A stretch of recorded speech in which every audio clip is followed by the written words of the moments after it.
all showed up. Got a question. Wait for the mic, please. We spoke to you in the immediate wake of the game, and you said it's something you would think about after the fact. Someone like Tyler, who pushed hard for 2 months in what was pretty grueling, now that you've had time to sort of sit back and consider the situation, can you understand maybe his perspective of maybe disappointment? And in retrospect, do you wish you maybe could have handled it in a different situation? Yeah, there's no perfect answer to that.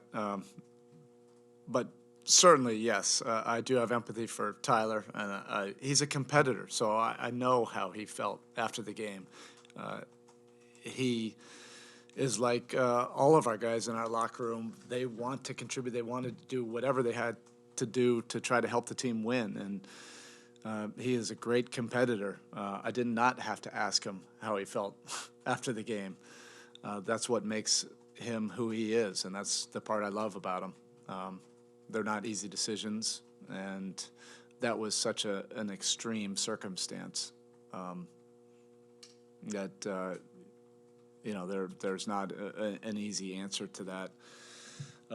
And part of that, is we all really appreciated and admired the work that he put in to make himself available. That's also my job as the head coach to protect him and do what we think was best for the team. And if he were to play, I wanted to also make sure that he would have been his best version to be able to help the team.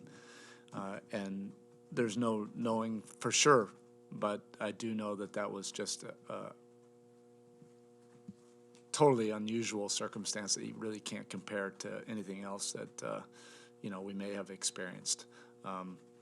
But the good news is he'll have a great off season, and he'll be fully ready to go, next year when we start up camp and get after this thing again.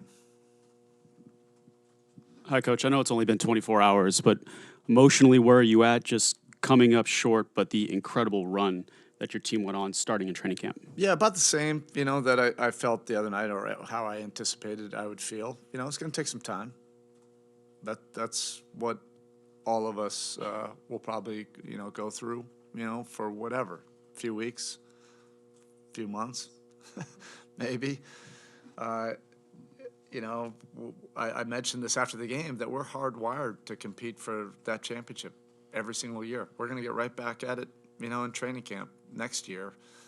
With that said, you also want to have some experiences like we just had that don't come around every single year. You want to develop real, authentic, true relationships that are born out of collective experiences, and in our case, a lot of adversity that really drew us even closer together. You also want to have memories that you're creating that are special, that are going to be imprinted, with you, that you'll be able to carry on for the rest of your career and after your career. And this will be one of those seasons and one of these runs that we'll all be connected to and remember for a long time. And that you don't want to just brush under the rug. You just know how unique that is, and you want to, you want to keep that for as long as you possibly can. Spo, a two-part question on Jimmy. Just he said after the game that his ankle was not an issue, and I'm curious from your vantage point. It seemed like since the New York series when he injured it, the production may have dipped just a bit, and it may have been bothering him. From your vantage point, do you think that was a factor? And two is just a broad question. On 4 years in, he's been to 2 finals with this team and one shot away from another, and just his impact overall as a player since he's come to Miami. Yeah, the first one, do you want me to get beat up by Jimmy? Right now, you're setting me up for a physical altercation? No, he's fine. There's no excuses. There's an honor to the way Jimmy competes at this game that you have to absolutely admire and respect. And that same honor is what this locker room was about. If you were watching this team compete, you had to respect what this group brought to every single game, and the honor to the competition that our guys brought to to the games. The second part of your question, yes, this is the partnership that we had hoped for when we first met with Jimmy, that we would be able to collectively come together and do some special things. We have not won the ultimate prize yet, but there's been a lot of wins and a lot of playoff wins. And throw Bam, in that group as well. That partnership between Jimmy and Bam is as good as any duo in this league. They have a lot of playoff wins, a lot of pressure-packed wins, and there will be a lot more of those, moving forward, because they're so committed, to the process, to competing, to being about the right things, to committing to a team, committing to something that's bigger than yourselves, to not necessarily, not playing for stats, but playing to win. Those things are hard to find in this league. And when you have your leaders, Jimmy, Bam, Tyler, these guys, make it easier for everybody else just to follow along that path. So a lot of the talk in the offseason was about the internal improvement from Bam and Tyler. Where do you feel like they improved most this season? And I guess what's been your message to them entering this summer? They both took dramatic jumps in their games. Tyler was really able to show that he can move into the starting role, impact games, particularly in those fourth quarter moments of truth. He's a gifted offensive player that can do it at all three levels, but also really improved his playmaking. But what really separates Tyler is his fourth quarter clutch performances and ability to raise his game in those moments of truth. Bam, I just cannot say enough about Bam's improvement. Without even talking about the improvement, first and foremost, Bam is one of the preeminent leaders in this league, winners in this league. He is about winning, and what I loved about this run this year is I think the national media and the average fan were able to really understand how this guy impacts winning. And he does it on both ends of the court. So it's not necessarily these 50-point games where everybody will be drawn to that and say, okay, that's obvious, that's winning in the playoffs. Winning the playoffs for Bam is taking on every big challenge. I don't need to list the names, but it's really hard to even put into words how difficult each responsibility was for him defensively, and how he was able to do a job that no one else in the league could do. Literally no one else in the league could do. So when I see those kind of defensive performances, yes, to me that speaks to Defensive Player of the Year type ability, and doing it at the most pressure-packed moments of what our association can provide. Then offensively, he had so many responsibilities. I think he was the number one screener in the league. His scoring has improved so much since the last time we were in the finals that he could shoulder major offensive responsibilities to put the ball in the basket for us at key stretches of games. And then, his ability to play make in certain parts of key fourth quarters where he was our point center. And then just the ferocity that he brought to each one of those games, where it was a key effort, rebound, or diving on the floor, or challenge at the rim, or an offensive rebound. All of those intangible winning plays that would lead to specifically a win. I think young players coming in, because we're getting ready for the draft next week, so any big that comes in, you just hear this a lot, they're starting to use Bam as a model. Well, the model is really winning. He's a case study on how you can impact winning. And again, that partnership between Jimmy Butler and Bam Adebayo is special. It's unique. I put that duo up there with anybody in this league. Knowing that you've been a little bit busy in recent weeks, have you had much communication with Steve and Grant as far as putting together the roster for the summer, and how much have you let yourself think about what those 3 weeks in Manila are going to be like for you? I haven't really given it a whole lot of thought. To be honest, I have texted and communicated with Steve, and I was able to see Grant, when he was here doing the telecast. I am excited about it. It's an absolute honor, to be a part of the USA program. I never thought I would even have any kind of chance to be a part of it. And for it to also be in Manila will be just an incredible opportunity, and really looking forward to seeing family over there, and also looking forward to everybody being able to see the culture of the Philippines for those 2.5 weeks. It's going to be a spectacular event. I'm going to try and pack a lot in here. Going back last year, you make changes to the offense after losing to Boston. The offense struggles at points during the regular season, but you were pretty consistent in saying you thought it was trending in the right direction, particularly after All-Star. You got some incredible shooting in the playoffs. The offense seems to be right on track, and then there are some more struggles against Denver, but that's a very physical series in the finals, so hard to say. What is your assessment? Did the offense go in the direction that you wanted it to based on what you had, refocused-wise? What's your assessment of it? And does that Denver series cause the same amount of self-evaluation with the offense as the Boston series did a year ago? It feels different than that. But that's the highest level of competition in the finals, and you do have to credit Denver for how they stepped up their defense, and they were extremely disruptive in specific areas. We will go through the autopsy evaluating that, and I think that's just absolutely the responsible thing to do as a coaching staff.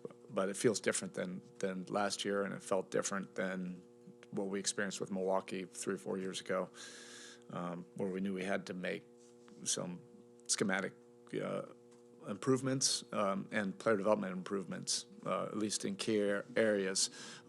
Now, the offense this year, yes, I think the process was right, and the areas that we needed to improve at different times during the regular season were really important and played out during the playoffs. In the regular season, when I was saying, hey, the offense is trending in the right direction, and our numbers necessarily weren't reflecting that, from an internal perspective, we saw the improvement. And because we had so many different lineups that were changing and different rotations, that we had to almost segment it at different points in the year, that we're working on this to try to get us wins. And then the next segment, we were working on something different, and that would probably happen 3 or 4 different times, instead of just focusing on one thing all the way through. Now, that led to some uneven stuff during the regular season, but when we got to the playoffs and you need different strengths for different rounds and different opponents, that really became paramount to our success. And if we didn't go through all that during the regular season, I think we would have really struggled during that postseason. Well, yeah, a lot of things trended much better, particularly as we got healthy after All-Star break, and shooting was part of that. Shooting, so much of that is rhythm, timing, whether guys feel comfortable, and when you have more consistency and stability in your rotation, I think that just cleaned up a lot of that, and you saw that during the postseason. Spo, in August, Dwyane is going to the Hall of Fame, obviously being a part of his entire career. How excited are you for that moment? And looking back, was there any specific time when he was a rookie or in his first couple of years where you noticed this guy's got something special? Yeah, I was not Nostradamus at that time, and nor am I now. But yeah, it was that playoff run. That's still, when I talk about like this team, when you say you'll remember these these memories, these playoff battles, the relationships that you developed. It's true. There's some years that stand out, and then you bump into somebody on those teams. We have that collective bond. I mean, Karan and Malik are on my staff now, in large part because of those relationships. Then that was still to this day one of my favorite experiences that I've had in this association was that year. Winning the first round against New Orleans and then playing Indiana in the second round. And that's when Dwyane really put himself on the map, on the basketball map, where everybody understood that this guy was one of the elite talents in this league. I'm looking forward to it this summer. It's going to be one heck of a party. If you know anything about Dwyane, this is going to be 10x big. And it's so well-deserved. It's the ultimate acknowledgement of his greatness, during that Hall of Fame celebration. I tell him every time I see him, I miss him. It was really great seeing him for games 3 and 4. We pointed and waved before game 3. It was right before tip, and Quinny's hitting me saying, "Hey, Dwyane's trying to get your attention." So I waved then, and game 4, he actually came onto the floor and just said, "Hey, I just wanted to see you face to face and say good luck. I didn't want to wave from across the way." And that's, what makes Dwyane Dwyane. He brings the human part of it that transcends the game and basketball. And I love Dwyane. I'm really looking forward to it, and I'm looking forward to celebrating, with all of the Heat family and all of his family. Following your Bam comments before defensively, I guess just seeing him go from Giannis to Tatum to Jokic and being around him for this long, do you feel like he's a different defender than maybe a year ago? And if so, where can you find that Bam defensive meter to kind of figure out how much he's grown on that end? Is he? Yes, he's better through experience. He's arguably been, the best defender in the league now for a handful of years. He doesn't necessarily get acknowledged for that because he's not putting up the big shot blocking numbers or whatever metrics they look at. But in terms of absolute system and individual versatility, I think he's one of one in this league. And the biggest thing, he's always willing to take on those biggest challenges, just like Jimmy is. And when your two best players do that, everybody else falls in line. And I think that's easier said than done when you say take on the biggest challenge, because you have to be willing to put yourself out there for everybody to judge. That's an offensive league. You're going to get somebody that's putting up numbers against you, and you have to have that kind of toughness and mental stability and resolve to just keep on being there and going at them, defensively when you're going to lose probably the numbers game. But Bam understands that intellectually that's not about the numbers game, it's about winning the actual game. And he does that as well as anybody in this league. Last question, we're going to start losing players. Coaches tend to be emotional about their players, but there's also an analytical aspect that you might sit there and going, but maybe we need a little more X, Y, and Z. We know there's a new collective bargaining agreement coming in that could change the landscape of the league. When you look at where you stand now with this roster, do you foresee changes as an inevitability of the way the NBA works? Or is there a point of view where you sit with Andy, with Adam, and with Pat and say, hey, so close, 3 wins from a championship, let's run it back? How do you, as emotional coach, but also a strategist, look at what this offseason might be? We'll get there. When those discussions will happen, which will happen quicker, this year, now in the next 10 days, 2 weeks, I'll be on the couch offering whatever insight, they want. But right now, my mindset is that we had enough. We could have found a way, to win that title this year. We just didn't get the job done, and Denver beat us. That's the pill we'll have to swallow and live with, the rest of the time. And they played brilliant basketball, but we had enough. It wasn't our time; it was their time. All right, thank you. Appreciate everything, and I guess for some of you, see you shortly. Summer League. We'll see it's coming tomorrow. Yeah, it's coming much quicker than I actually noticed on the schedule. All right, thank you.